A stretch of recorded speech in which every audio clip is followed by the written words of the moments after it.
एक छोटा सा गांव था जहां रामू नाम का एक गरीब लड़का अपनी बूढ़ी और अंधी माँ के साथ रहता था। रामू दिन भर मेहनत करता, फिर भी 2 वक्त की रोटी मुश्किल से जुटा पाता था। लेकिन उसकी माँ हमेशा कहती, बेटा घबरा मत, द्वारकाधीश सब देख रहे हैं। अब एक साल गांव में भयंकर सूखा पड़ा। रामू का काम बंद हो गया और घर में अनाज का आखिरी दाना भी खत्म हो गया। रामू हताश होकर सिर पकड़कर बैठ गया। उसने अपनी माँ से कहा, माँ तुम्हारे भगवान कहाँ हैं? आज हम भूखे मर रहे हैं और वो भगवान है कि कहीं दिख भी नहीं रहे।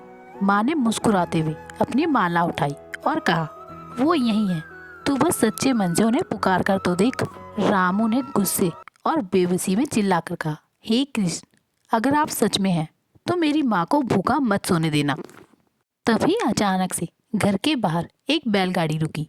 एक सुंदर सा सांवला बालक ढेर सारा राशन, फल और मिठाइयाँ लेकर अंदर आया और उस बालक ने रामू से कहा, रामू भैया, शहर के सेठ जी ने ये सामान भेजा है क्योंकि तुमने उनकी मदद की थी। अब रामू हैरान था क्योंकि उसने किसी सेठ की मदद नहीं की। अब रामू उस सामान को देख ही रहा था कि जैसे ही रामू ने पीछे मुड़कर उस बालक को दिखना चाहा और जैसे ही रामू मुड़ा कि बालक से उसका नाम पूछे, वो बालक गायब हो चुका था। जब रामू ने राशन की बोरी खोली तो उसमें से एक सोने का सिक्का गिरा जिस पर कृष्ण जी अंकित थे। रामू की आंखों में आंसू आ गए। वो समझ गया कि वो कोई साधारण बालक नहीं बल्कि स्वयं भगवान थे जो उसकी पुकार सुनकर आए थे।